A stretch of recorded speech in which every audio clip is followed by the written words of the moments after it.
चाहे कुंवारे मर जाना, लेकिन इन 3 लक्षणों वाली स्त्रियों से कभी विवाह मत करना। प्रिय दर्शकों, इस वीडियो में आपके लिए लेकर के आए हैं एक ऐसी कहानी जिसमें आपको बताया जाएगा कि अपनी जिंदगी में कुंवारे मर जाना, लेकिन इन 3 लक्षण वाली स्त्रियों से हमेशा बचकर के रहना और इनसे कदापि विवाह मत करना। कभी जिंदगी में आप परेशान नहीं रहेंगे। मित्रों, ये कहानी आपको बहुत अच्छी जानकारी और सीख देकर के जाएगी। तो चलिए मित्रों, आपका कीमती समय बर्बाद ना करते हुए अब सीधे कहानी पर ही पहुंचते हैं। प्रिय दोस्तों, एक समय की बात है, किसी जंगल में तोता और मैना का जोड़ा एक वृक्ष के डाल पर बैठा हुआ था। तोता ने मैना से कहा कि हे मैना रानी, आज का समय बहुत ही बदल चुका है। मैना कहने लगी, पिया जी ऐसा क्या समय बदल चुका है? तब तोता कहता है कि हे मैना रानी, समय इतना बदल गया है कि आजकल की स्त्रियां और आजकल की लड़कियां बहुत ही स्वार्थी बन चुकी हैं, क्योंकि स्त्रियां अपने स्वार्थ के लिए कुछ भी करने के लिए तैयार हो जाती हैं। जो काम उन्हें कदापि नहीं करना चाहिए वो स्वार्थ के प्रति स्त्रियां कर बैठती हैं। मैना कहती हैं कि पिया जी, मैं तुम्हारी बात से सहमत नहीं हूं। स्त्रियां कैसे स्वार्थी हो सकती है? आप हमारी नारी जाति की बुराई कर रहे हैं। तोता कहता है, नहीं मैना, तुम हमारी बात पर विश्वास करो। तब मैना कहती है, नहीं स्वामी, मैं तुम्हारी बात पर विश्वास नहीं कर सकती हूं।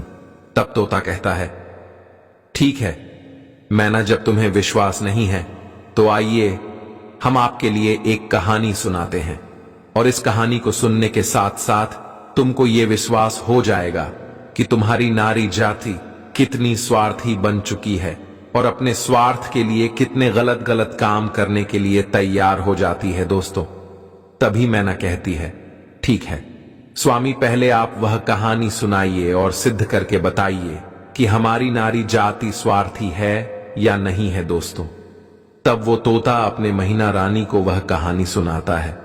तोता कहता है, हे मैना, एक समय की बात है, किसी नगर में 3 दोस्त रहते थे।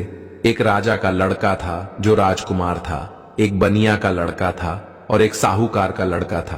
3 दोस्त थे। तीनों में बहुत गहरी दोस्ती थी, क्योंकि वह तीनों साथ साथ पढ़े थे और साथ ही साथ बड़े भी हुए थे। राजा का जो लड़का था, जो राजकुमार था, उसकी शादी भी हो चुकी थी। मित्रों, एक दिन की बात है, तीनों दोस्त राजा के बगीचे में टहल रहे थे। तो राजकुमार, जो राजा का लड़का था, वह अपने दोस्तों से कहता है, भाई कल चलते हैं और अपनी पत्नी को उसके मायके से बुला करके ले आते हैं, क्योंकि बहुत दिन हो चुके हैं और हमें अपने पत्नी की बहुत याद आ रही है। इसीलिए कल ससुराल में चलते हैं और तुम हमारे साथ चलो और हम अपनी पत्नी को बुला लाए। तब इन दोनों दोस्तों ने कहा, जो साहूकार का लड़का था और बनिया का लड़का था, इन दोनों ने बोला, भाई तुम तो अपने ससुराल में पहुंच जाओगे और ससुराल में ससुर जी के महल में आराम से सो गए, लेकिन हम कहां जाएंगे? तब राजकुमार कहता है, मेरे भाई तुम कोई सराय देख लेना और एक रात की ही तो बात है, रात सराय में काट लेना और सुबह मैं अपनी पत्नी को लेकर के आ जाऊंगा और आराम से घर के लिए निकल चलेंगे। दोस्तों, राजकुमार के बात को सुन करके दोनों दोस्त, साहूकार का लड़का और बनिया का लड़का जो था वो सहमत हो जाता है। लेकिन बनिया का लड़का जो था वो बहुत ही चालाक और चतुर था, और जो राजा का लड़का राजकुमार और साहूकार का बेटा बिल्कुल भोले और नादान थे। दोस्तों, दोनों दोस्त जब सहमत हो गए तो दूसरा दिन होता है और दोनों दोस्त अपने दोस्त राजकुमार के साथ मैं वहां से चले जाते हैं, और चलते चलते 3 दिन इनके रास्ते में लग गई। और 3 दिन के बाद में राजकुमार अपने ससुराल के पास में जब पहुंचता है, उस नगर के पास में जब पहुंचता है, तो राजकुमार अपने दोनों दोस्तों से कहता है, मेरे भाई यहां कोई सराय देख लेना और रात उस सराय में काट लेना और मैं ससुराल जाता हूं, सुबह जल्दी आ। इतना कहने के बाद अपने ससुराल के लिए चला जाता है, और इधर साहूकार का लड़का और बनिया का लड़का सराय की तलाश में निकल जाते हैं। ढूंढते ढूंढते उनको एक सराय दिखाई देती है, और सराय के जब समीप पहुंचते हैं तो उन्होंने देखा कि यहां खाने पीने की भी व्यवस्था सही है और रुकने की भी व्यवस्था सही नजर आ रही है दोस्तों। सराय के दरवाजे पर जब वे पहुंचे तो वहां उन्होंने एक बुढ़िया को देखा। उस बुढ़िया के पास में जाकर कहने लगा, हे माता, हम इस सराय में रात व्यतीत करने के लिए आए हैं और सुबह चले जाएंगे। हमारे लिए इस सराय में जगह दे दो जो हम रात सही से काट सके। दोनों दोस्तों की बात को सुन करके वो बुढ़िया जो थी वो कहने लगी, देखो बेटा, चाहे कहीं भी रुक जाओ, चाहे कहीं भी जाकर के रात काट लो, लेकिन इस सराय में आप ना रुके, इस सराय में आप रात ना गुजारें।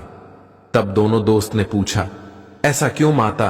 तब बुढ़िया कहती हैं, मेरे पुत्र, इसमें अगर आप रुकें तो आप जिंदा नहीं बचेंगे, क्योंकि आपकी मृत्यु हो जाएगी। इस तरह से वो बुढ़िया जो थी साहूकार के लड़के और बनिया के लड़के को समझा रही थी। तब तक एक बहुत सुंदर लड़की, एक बहुत सुंदर युवती दरवाजे के भीतर उस साहूकार के लड़के को दिखाई दे जाती है। साहूकार के लड़का ने जब उस सुंदर युवती को देखा तब वो उस पर मोहित हो गया और उसके साथ रात में रुकने के लिए वो तैयार था। उतावला हो रहा था कि किसी न किसी तरीके से हम इसके साथ रात गुजार लें। मित्रों, इधर वो बुढ़िया समझाती रही, लेकिन साहूकार का लड़का नहीं माना। साहूकार का लड़का जो था वो अपने दोस्त से कहता हुआ चला गया कि उतावला हो रहा था कि किसी न किसी तरीके से हम इसके साथ रात गुजार लें। मित्रों, इधर वो बुढ़िया समझाती रही, लेकिन साहूकार का लड़का नहीं माना। साहूकार का लड़का जो था वो अपने दोस्त से कहता हुआ चला गया कि दोस्त, तुझे कहीं जगह मिल जाए तो तू रुक लेना, पर हम तो इसके साथ में ही रुकेंगे दोस्तों।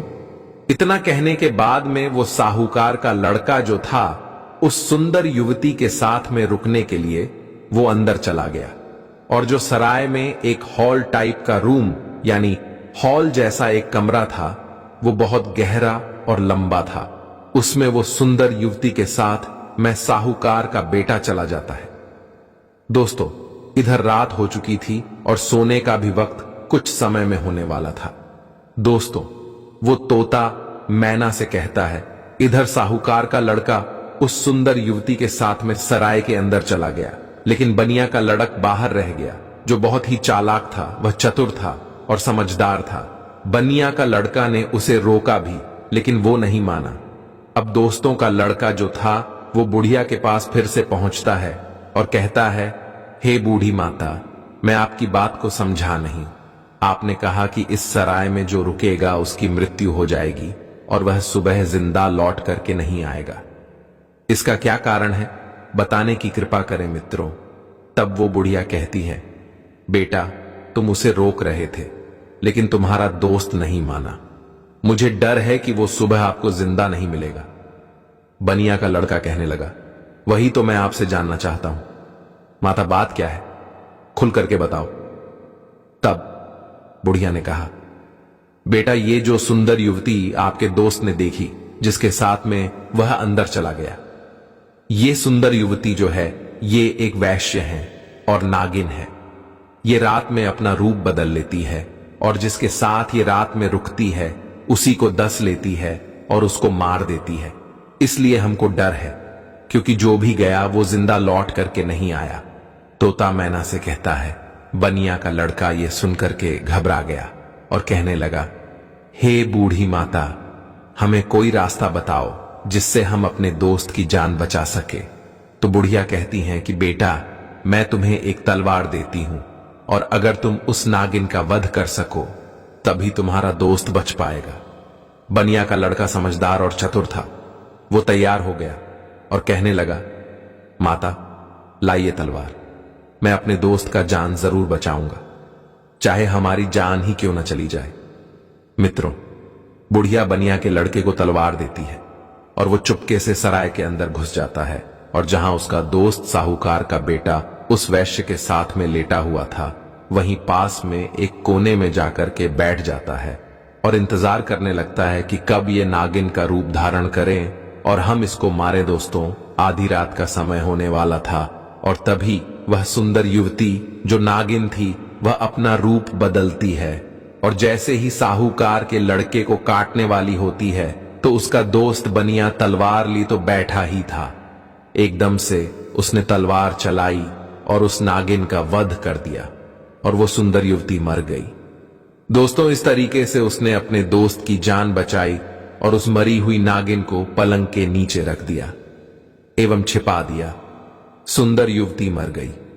दोस्तों, इस तरीके से उसने अपने दोस्त की जान बचाई और उस मरी हुई नागिन को पलंग के नीचे रख दिया एवं छिपा दिया। दोस्तों, तब तोता मैना से कहता है, वो बनिया का लड़का जो था, इतना काम करने के बाद, अपने दोस्त की जान बचाने के बाद सराय से बाहर निकल आता है। और जब बाहर निकल आया तो उसने क्या देखा कि एक सुंदर स्त्री जो है वह जंगल की तरफ जा रही है। उसने देखा और विचार किया कि यह सुंदर स्त्री जंगल में इतनी रात में कहां जा रही है। हमें देखना चाहिए, इसके पीछे पीछे जाना चाहिए और यह जानकारी लेना चाहिए कि यह जा कहां रही है। वो बनिया का लड़का जिसके हाथ में तलवार था, जिसने नागिन का वध किया था, वो उस सुंदर स्त्री के पीछे चल देता है और वो बनिया का लड़का सोचता जा रहा है कि देखें यह कहां जा रही है। वो स्त्री चलती चली गई और जंगल में एक साधु का आश्रम था और वो स्त्री साधु के आश्रम पर पहुंच गई और जाकर के उसने साधु से मुलाकात की और वो सारा नजारा बनिया का लड़का दूर से ही देख रहा था। जब उसका जाने का समय हुआ तो साधु से मिलने के बाद फिर वो सुंदर स्त्री हाथ जोड़ करके कहने लगी, आज आपसे मेरी आखिरी मुलाकात है। साधु कहने लगा, वो क्यों? तो वो सुंदर स्त्री जवाब देती है, हमारे पति हमें लेने के लिए आए हैं और अभी हमारे घर पर ठहरे हुए हैं। कल मैं अपने पति के साथ ससुराल चली जाऊंगी। आज के बाद फिर मैं आपसे मिलने के लिए नहीं आ पाऊंगी। तब वो साधु कहने लगा, रोजाना तो हमारे पास आती थी, लेकिन अब हमें धोखा देकर के जा रही हो और कह रही हो कि अपने पति के साथ जा रही हो। तब वह सुंदर स्त्री जवाब देती है, हां, मेरा पति मेरे घर पर ठहरा हुआ है और कल मैं ससुराल चली जाऊंगी। हमें माफ करना, अब मैं आज के बाद तुम्हारे पास मिलने नहीं आऊंगी। दोस्तों, उस सुंदर स्त्री के बात को सुनकर साधु को गुस्सा आ जाता है और साधु जो है गुस्सा में उसकी नाक काट देता है और जब उसकी नाक कट जाती है तो उसे पीड़ा होती है और वो पीड़ा को सहन करती हुई चिल्लाती हुई अपने घर के लिए भाग खड़ी होती है। इधर दोस्तों, वो बनिया का लड़का सारी बातें सुन रहा था और ये नजारा देख रहा था। उस बनिया के लड़का को बहुत गुस्सा आ गया और उसने गुस्से में साधु को मार दिया, उसकी हत्या कर दी और उसको मार करके वहां से तुरंत वे चल देता है और आगे चलकर के एक मंदिर था और उसी मंदिर में जाकर के छिपकर भीतर बैठ गया। अब वो सोचता है कि हे प्रभु, इस दुनिया में हो क्या रहा है। अब इधर जो वो बनिया का लड़का मंदिर के अंदर बेचारा चुपचाप बैठा हुआ था, वहां पर कुछ चोर आते हैं और चोर मंदिर के बाहर से हाथ जोड़ करके कहता है, हे देवी मां, हम चोरी करने के लिए जा रहे हैं और अगर ये हमारी चोरी आसानी से हो जाए और हम ना पकड़े गए तो कल हम तुम्हारे पास तुम्हारे लिए राजा के लड़की को लाएंगे और उसकी बलि चढ़ाएंगे। इतना कहने के बाद में वो चोर अपनी चोरी करने के लिए चले जाते हैं और जो अंदर बनिया का लड़का बैठा था, उसने जब चोरों की बात को सुना तो उसके पैरों तले जमीन खिसक गई और वो कहता है, ये क्या है? यहां भी एक हत्या होने वाली है प्रभु, ये हो क्या रहा है? दोस्तों, वो बनिया का लड़का विचार करता है, चाहे कुछ भी हो जाए लेकिन मैं राजा की लड़की की हत्या नहीं होने दूंगा। ये सोच करके वो मंदिर में बैठा रहा। इधर दोस्तों, क्या हुआ कि वो स्त्री जो थी जिसकी नाक साधु ने काटी थी, वो अपने घर पर पहुंची और उसने रोना धोना बंद किया। बाकी पीड़ा तो सता रही थी। उसने विचार किया, अगर सुबह लोग हमको देखेंगे तो पता नहीं, ना जाने मेरे बारे में क्या कहेंगे। हमें शर्म से अपना सर नीचा झुकाना पड़ेगा। क्यों ना हम अपने पति को फंसा दें और ये कह दें कि हमारे पति ने मेरी नाक काट ली। तो वही हुआ, सवेरा होने वाला था और जैसे ही थोड़ा प्रकाश होने को था तभी वो चिल्लाने लगी और कहने लगी कि देखिए देखिए, हमारे पति ने हमारी नाक काट ली। दोस्तों, घर वाले जो थे वो एकदम से भाग करके आते हैं और उसके पति को बंदी बना लेते हैं। जो वो राजकुमार था, जो राजा का लड़का था, उसको पकड़ लेते हैं और पकड़ के वहां से राजा के सामने पेश कर देते हैं। राजा वो सारा वृतांत जान करके उसको जेल में डाल देता है। तब तोता मैना से कहता है, हे मैना रानी, अब आगे सुनिए क्या हुआ। इधर पूरा दिन व्यतीत हो गया।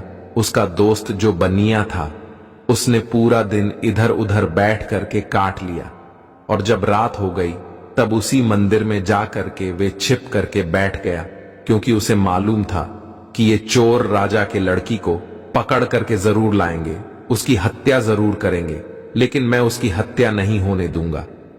जब रात हो गई तो मंदिर में तलवार लेकर के छिप कर बैठ गया, और इधर आधी रात जब होती है तभी वो चोर राजा के लड़की को पकड़ करके लाते हैं और मंदिर के बाहर बैठ जाते हैं। कुछ देर बैठ करके बातें करते हैं और कहते हैं, देवी मां ने हमारी बातें सुन ली हैं, कितनी बढ़िया हमें चोरी करवा दी, पकड़े भी नहीं गए और बहुत मालदार भी बन जाएंगे, क्योंकि हमने बहुत माल लूटा है। इस तरीके के बातें कुछ देर करते रहे। फिर उनमें से एक बोला, देख भाई, अब उस लड़की को जल्दी ले जा और देवी मां के सामने उसका सिर काट देना और उसकी बलि चढ़ा देना। तो दोस्तों, उन चोरों में से एक चोर जो था, वो राजा के लड़की को पकड़ करके अंदर मंदिर में प्रवेश करता है और देवी मां की जहां पर मूर्ति थी वहां पर ले जाता है, और उस लड़की का सिर काटने के लिए जैसे ही वो चोर जाता है तो बनिया का लड़का तो वहां तैयार ही बैठा हुआ था, और वह चोर राजा के लड़की का सिर नहीं काट पाया, उसकी बलि नहीं चढ़ा पाया, क्योंकि उससे पहले ही बनिया के लड़का ने उस चोर को मार दिया और चोर को मार करके उसकी लाश को एक बगल में रख दिया। इधर दोस्तों, उन चोरों में से एक चोर कहता है, देख भाई, वो हमारा एक साथ ही गया है, वो लौट करके नहीं आया है। अरे तू जा और देखकर किया कि उसने बलि चढ़ा पाई या नहीं चढ़ा पाई। दोस्तों, ऐसे ही दूसरा चोर जो है, जैसे ही मंदिर में प्रवेश करता है तो वो बनिया का लड़का तैयार बैठा हुआ था, उसने उसको भी मार दिया। कहने का मतलब यह है कि इसी तरीके से उस बनिया के लड़के ने जितने भी चोर थे, सारे चोरों को मार दिया और उस राजा की लड़की की रक्षा की। जब सारे चोरों को मार देता है तब वो लड़की निर्भय हो जाती है, और उसके बाद में वो बनिया का लड़का राजा की लड़की से कहता है कि चलो हम तुम्हारे घर तक तुम्हें छोड़ देते हैं। दोस्तों, राजा की लड़की घबराई हुई थी, उस बनिया के लड़के के साथ में चल देती है, और इधर राजा की जो लड़की थी वो बनिया के लड़के से प्रेम करने लगी और कहने लगी कि हम तुमसे विवाह करना चाहते हैं। दोस्तों, बातों ही बातों में वो लोग राजा के घर तक पहुंच गया, और घर के दरवाजे पर जैसे ही पहुंचा तो बनिया का लड़का ने मना कर दिया, नहीं, मैंने तुम्हारी रक्षा की है, इसका मतलब यह नहीं है कि मैं तुमसे विवाह करूं, मैं ऐसा कदापि नहीं कर सकता। राजा की लड़की को गुस्सा आ गया और कहने लगी, अगर आप हमारे साथ शादी नहीं करेंगे तो मैं आपको जेल में डलवा दूंगी। बनिया का लड़का कहने लगा, जैसी आपकी मर्जी, लेकिन मैं शादी नहीं करूंगा। दोस्तों, तभी राजा की लड़की दरवाजे पर चिल्ला आती है और कहती है, बचाव, ये हमको पकड़ करके ले जाना चाहता था और ये हमारी इज्जत लूटना चाहता था। दोस्तों, राजा के लड़की को चिल्लाते हुए सैनिकों ने देखा तो सैनिकों ने भाग करके उस बनिया के लड़के को पकड़ लिया और राजा के सामने पेश कर दिया और कहा कि राजा साहब, ये तुम्हारी लड़की की इज्जत लूटना चाहता था, ये आपकी लड़की को पकड़ करके ले जाना चाहता था, वो तो आपकी लड़की चिल्लाने लगी, इसलिए मैंने बचा लिया। अगर वो नहीं चिल्ला पाती तो ये आपके लड़की के इज्जत के साथ खिलवाड़ कर देता। दोस्तों, ये सुनने के बाद राजा को क्रोध आ गया और उसने पकड़ करके उस बनिया के लड़के को जेल में डाल दिया, जहां उसके दोनों दोस्त भी मौजूद थे, जो साहूकार का लड़का था और राजा का लड़का था। वो दोस्त भी उसे मिल गए। साहूकार के लड़का को सराय वालों ने पकड़वा दिया, क्योंकि इसने एक वैश्य व सुंदर युवती का वध किया, इसलिए वो भी वहां जेल में मौजूद था। अब तीनों दोस्त जेल में जाकर के मिल जाते हैं और एक दूसरे के साथ में वहां बैठ जाते हैं। इधर दोस्तों, अगला दिन हुआ और वो राजा दरबार में तीनों को बुलाता है जिन तीनों को राजा ने पकड़ करके जेल में बंद किया था और उन्हें सजा सुनाने के लिए तैयार हो जाता है। दरबार लगा हुआ था और राजा ने जो साहूकार का लड़का था जिसने वैश्य का वध किया था उसे अपने पास में बुलाया और उससे कहा, ये क्यों रे, तेरा क्या नाम है, कहां का रहने वाला है? तब वो लड़का कहने लगा कि मैं साहूकार का बेटा हूं राजा। कहने लगा, ये बता तूने वैश्य का वध क्यों किया, उसे क्यों मारा? अब दोस्तों उस साहूकार के लड़का को कुछ मालूम ही नहीं था जो वो राजा को बता सकता। उसे नहीं मालूम था कि वैश्य का वध किसने किया। वैश्य का वध साहूकार के लड़का ने किया नहीं था जो उसे मालूम होता। राजा ने फिर पूछा, चुपचाप क्यों खड़ा है, बता कि तूने उस वैश्य का वध क्यों किया दोस्तों। तब वो साहूकार का लड़का तो नहीं बोल पाया, लेकिन जो बनिया का लड़का था वो कहने लगा, महाराज क्षमा चाहता हूं, जो बीच में हमको बोलना पड़ रहा है। इसे कुछ मालूम नहीं है, इसने वैश्य का वध नहीं किया, क्योंकि वैश्य का वध मैंने किया है। राजा कहने लगा, तो बता तूने क्यों किया, बात क्या है? तब दोस्तों वो बनिया का लड़का कहता है, हे महाराज, हम अपने दोस्त के साथ में इसी साहूकार के लड़का के साथ मैं सराय में रुकने के लिए एक रात गुजारने के लिए गए थे और एक बूढ़ी मां ने मना किया था, इसके अंदर नहीं रुको, क्योंकि जो रुकेगा वो सुबह जिंदा नहीं बचेगा। लेकिन ये हमारा दोस्त नहीं माना और उसने सुंदर वैश्य को देख करके रात गुजारने के लिए अंदर सराय में चला गया। मुझे उस बुढ़िया के द्वारा मालूम हुआ कि यह नागिन है और यह नागिन का रूप में आकर के इसको डस्ट लेती, इसलिए तब मैं तलवार को लेकर के अपने इस दोस्त की जिंदगी बचाने के लिए जहां ये पलंग पर वैश्य के साथ सोया हुआ था वहीं एक कोने में शर जाकर के बैठ गया। और जैसे ही उस वैश्य ने रूप बदला और नागिन बन करके हमारे दोस्त को डसने के लिए तैयार हुई, मैंने तुरंत उसको मार दिया। अगर आपको विश्वास नहीं है तो जहां पलंग पड़ा हुआ है उसके नीचे हमने मरी हुई नागिन रख दी है, आप देख लीजिए दोस्तों। तब राजा ने सैनिकों को भेजा और वहां सैनिकों ने जाकर के वहीं मरी हुई नागिन पाया और आकर के सारी बात राजा को बताया कि सत्य बात है। तो दोस्तों राजा प्रसन्न हो गया और कहने लगा, ठीक है, तूने दोस्ती का फर्ज निभाया है, जो अपनी दोस्त की जिंदगी बचाई है। दोस्तों राजा साहूकार के लड़का को छोड़ देता है। उसके बाद में राजा जो था वो राजकुमार यानी कि जो राजा का लड़का राजकुमार जो था उसको बुलाता है और उससे पूछता है कि तू बता कि तूने अपनी पत्नी की नाक क्यों काटा।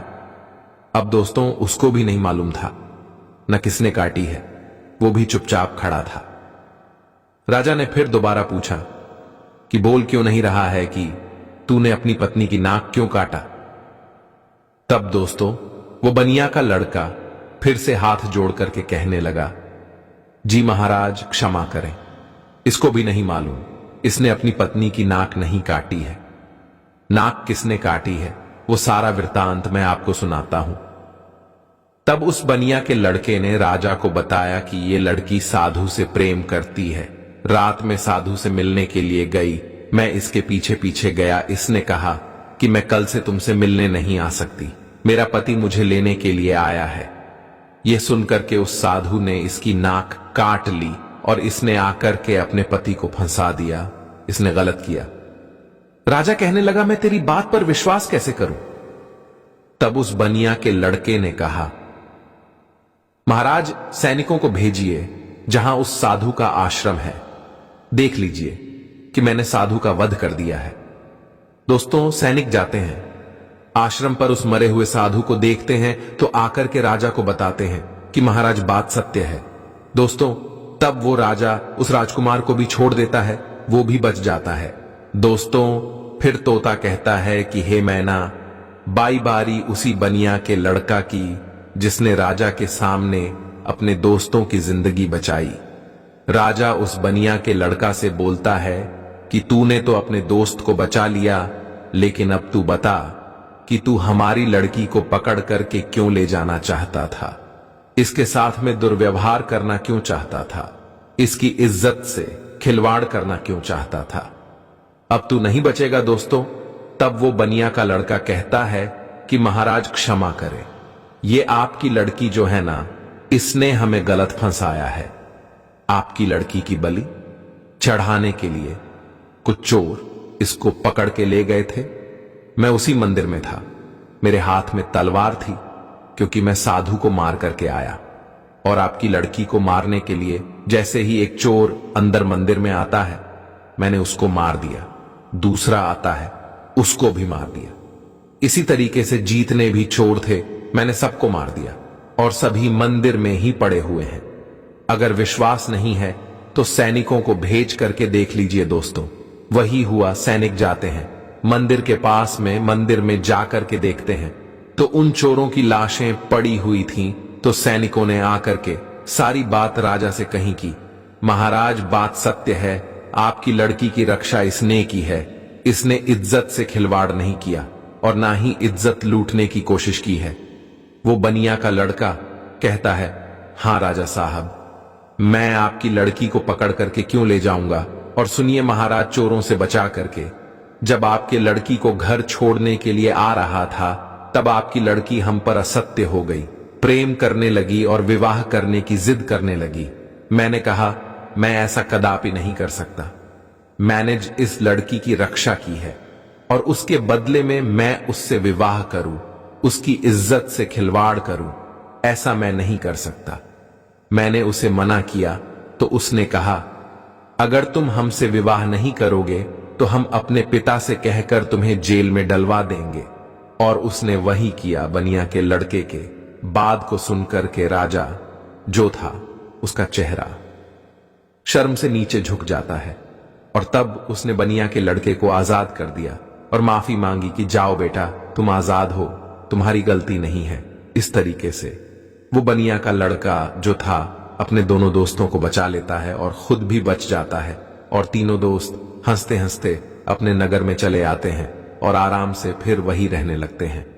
तो दोस्तों, अब वो तोता कहता है कि हे मैना, देख लिया, इस तरीके से नारी जात स्वार्थी बन चुकी है और अपने स्वार्थ के लिए गलत से गलत काम के लिए तैयार हो जाती है। अब उस गलत काम के लिए चाहे कुछ भी करना पड़े, चाहे कितने भी कष्ट झेलना पड़े, चाहे किसी के भी जिंदगी से खिलवाड़ क्यों ना करना पड़े, लेकिन ऐसी स्त्रियां नहीं मानती हैं दोस्तों। अपने पिया तोता की बात को सुनकर के मैना जो है वो चुप हो जाती है। उसके बाद में तोता कहता है, हे मैना रानी, इसीलिए तो मैं सोचता हूं कि चाहे भूखे मर जाना, लेकिन इन 3 लक्षणों वाली स्त्रियों से कभी विवाह मत करना। तोता समझाता है कि 3 लक्षणों वाली स्त्रियां ये हैं। पहली, वो जो पति होकर के भी पराये पति से हित करें और पराये पति से छुप छुप के मिलने के लिए जाए, अपने पतिव्रता धर्म को भूल जाए और उसके साथ में हवस का शिकार बन जाए। तो ऐसी स्त्री से हमेशा बचना चाहिए और ऐसी स्त्रियों से दूर रहना चाहिए। और दूसरी स्त्री वो है जो एक स्त्री तो है लेकिन वेश्यावृत्ति के तरह जिंदगी गुजार रही है, नागिन की तरह रह रही है। अब उसे अपने हवस के इच्छा पूर्ति के लिए चाहे अपने पति का ही कत्ल क्यों ना करना पड़े, लेकिन वो कर बैठती हैं और नागिन की तरह अपने पति को डस करके उसे मार डालती हैं। तो ऐसी वेश्यावृत्ति के लक्षण वाली जो स्त्रियां हैं, इनसे दूर रहना चाहिए, इनसे कदापि विवाह करने की इच्छा नहीं रखना चाहिए। और तोता बोला, हे मैना, तीसरी स्त्री वो है जिसकी जान अगर कोई बचाए और अगर वो मरने के लिए जा रही हो और उसकी अगर कोई जान बचा ले और ऐसे में वे मददगार को ही झूठा फंसा दे और उसी मददगार से विवाह की इच्छा करे, उसी से दुर्व्यवहार करने की इच्छा करें और फिर उसको झूठा फंसा करके उसको मरवा डाले या उसे जेल में बंद करवा दें या उसे सजा दिलवा दें, तो ऐसी स्त्रियों से भी हमेशा बच के रहना चाहिए। इनका कोई भरोसा नहीं है कि किस वक्त तुम्हारी जिंदगी को ले बैठे। तो दोस्तों, मेरे कहने का तात्पर्य यह है कि ये कहानी हमें यही सिखाती है कि चाहे जीवन में कुमारी मर जाना, लेकिन इन 3 लक्षणों वाली लड़कियों से हमेशा दूर रहना, बच करके रहना। कभी जिंदगी में फंसोगे नहीं और कभी जिंदगी में दुखी नहीं रहोगे और तुम्हें कभी भी जिंदगी में रोना भी नहीं पड़ेगा और पछताना भी नहीं पड़ेगा। तो प्रिय मित्रों, कैसी लगी आपको ये कहानी? अगर कहानी अच्छी लगी है, पसंद आई है, तो कमेंट बॉक्स में जरूर बताना और हो सके तो अपने मित्रों को भी शेयर करना और हमारे चैनल को सब्सक्राइब अवश्य करना। और दोस्तों, सच्ची श्रद्धा से कमेंट में जय श्री कृष्ण अवश्य लिखें। सदैव आप पर अपनी कृपा बनाए रखें। प्रिय मित्रों, वीडियो को अंत तक देख